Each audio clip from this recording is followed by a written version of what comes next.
حضرت زید بن ہارون رضی اللہ تعالیٰ عنہ کہتے ہیں کہ حضرت ابوبکر صدیق رضی اللہ تعالیٰ عنہ نے ایک مرتبہ بیان فرمایا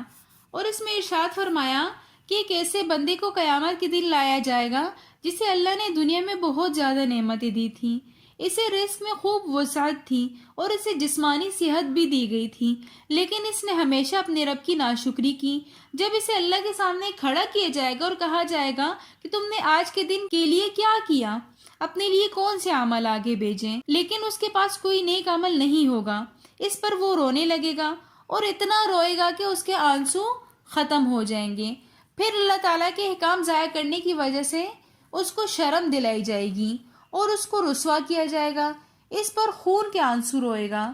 پھر اسے اور شرم دلائی جائے گی اور رسوا کیا جائے گا، جس پر وہ اپنے دونوں ہاتھوں کو کوہنیوں تک کھا جائے گا۔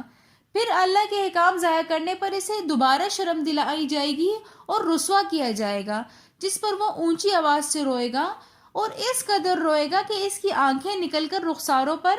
گر جائیں گی اور دونوں آنکھوں میں سے ہر آنکھ 3 میل لمبی اور 3 میل چوڑی ہوگی۔ پھر اسے شرم دلائی جائے گی اور رسوا کیا جائے گا، یہاں تک کہ پریشان ہو کر وہ کہے گا کہ اے میرے رب، مجھے دوزخ میں بھیج دیں، مجھ پر رحم فرما کر مجھے یہاں سے نکال دیں۔